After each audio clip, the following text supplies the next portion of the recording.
మంగళగిరిలో ఉప ముఖ్యమంత్రి పవన్ కళ్యాణ్ ను ఆల్ ఇండియా బంజారా సేవా సంఘ్ ప్రతినిధులు మర్యాదపూర్వకంగా కలిశారు.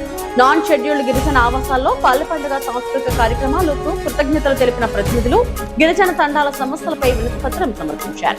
ఈ సందర్భంగా గిరిజన ప్రాంతాల అభివృద్ధికి ప్రత్యేక ప్రణాళికలు తీసుకొస్తామని హామీ ఇచ్చిన డిప్యూటీ సీఎం గిరిజన సంక్షేమంపై ప్రభుత్వ దృష్టి సారించినట్టు చెప్పారు. ఇక ఇదే అంశానికి సంబంధించి సాయి ఫోన్ లైన్ లో అందిస్తారు. సాయి, చెప్పండి.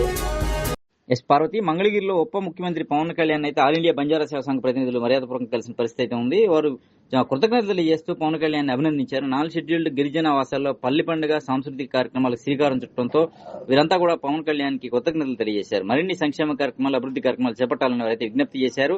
గిరిజన తండాల సమస్యలపై అయితే ఒక వినతిపత్రం సమర్పించి ఏళ్ల తరబడి తమ సమస్యలు పరిష్కారానికి నోచుకోలేదని, ఖచ్చితంగా గిరిజన తండాల సమస్యలు పరిష్కరించి వారి అభివృద్ధికి బాటలు వేయాలనేది విజ్ఞప్తి చేశారు. ఈ సందర్భంగా పవన్ కళ్యాణ్ అయితే స్పందిస్తూ ఖచ్చితంగా తమ పరిధిలో ఉన్నటువంటి సమస్యల పరిష్కారానికి కృషి చేస్తారని హామీ ఇచ్చారు.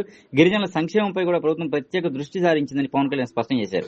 తమ ప్రభుత్వం ప్రజాప్రభుత్వం అని, ఖచ్చితంగా గిరిజనులకు సంక్షేమ కార్యక్రమాలు అభివృద్ధి చేయడంతో పాటు రహదారులు గానీ, మౌలిక వసతులు గానీ కల్పించడానికి తమ వంతు శక్తి వంచన లేకుండా కృషి చేస్తామని పవన్ కళ్యాణ్ స్పష్టం చేశారు.